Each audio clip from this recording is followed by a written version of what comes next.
In example 2, we are shown a table that is a function, and we have to determine if that function is linear or nonlinear. We see that our table is set up as they should be normally, so that on the left side of the table I have x values, and that is where I will find the change in x behavior. And on the right side of the table are y values, and that is where I will find the change in y behavior. Let's look and see what's happening from row 1 to row 2.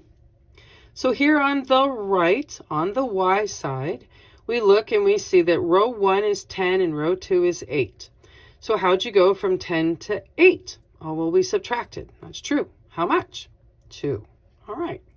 Because 10 minus 2 is 8. Great. On the left side of the table, how'd you go from 5 to 6, row 1 to row 2? Oh, well, you added. How much? 1. Okay. So let's begin looking at the comparison of the change in y values to the change in x values.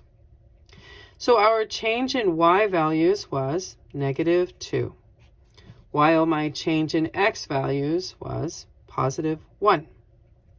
And -2 divided by +1 is -2.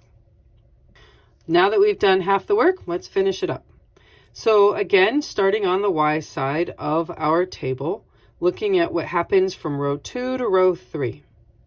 So you started with an 8 and you changed to a 6. How did you change? Well, you subtracted. 8 to 6, you subtracted what? 2. Okay. And on the right side of the table, if you went from 6 to 7, from row 2 to row 3, you added how much? 1. Great. Let's compare the change in y values to the change in x values. So my change in y values was a -2, and my change in x values was a +1, and -2 divided by +1 is -2. Now that we've done all the work, let's go get our answer. So the change that we found from the first row to the second row was a pattern of -2. And the change that we found from the second row to the third row also happened to be a -2. And yes, -2 is equal to -2. Therefore, since the pattern from row to row is consistent, it is the same, we can say that this is exhibiting a linear type behavior. And there you go.